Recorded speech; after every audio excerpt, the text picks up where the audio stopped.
మూడో కన్ను అనగానే మనకి శివుడు, పరమశివుడు గుర్తొస్తారు. మనకి డౌట్ వస్తుంది. మనం జానులందరికీ కూడా మూడో కన్ను తెరుచుకుంటుంది అన్నప్పుడు, అంటే పరమశివుడికి ఉన్న మూడో కన్ను, నాకు ఓపెన్ అయిన మూడో కన్ను ఒకటేనా అనే డౌట్ అందరికీ కలుగుతుంది. ఆ 2 ఒకటే మేడం. ఆ! ఎందుకంటే ఆ పరమశివుడు అందరిలో ఉన్నాడు.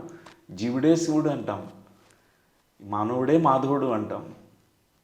సో ఈ లోపల ఉన్న ఆత్మ, ఆ సర్వాత్మ, ఆ సృష్టి అంతా ఉన్న వ్యాపించి ఉన్న పరమశివుడు, పరబ్రహ్మము అంతా ఒకటే. అక్కడ బ్రహ్మాండంలో ఉన్నది ఇక్కడ పిండాండంలో ఉంటుంది.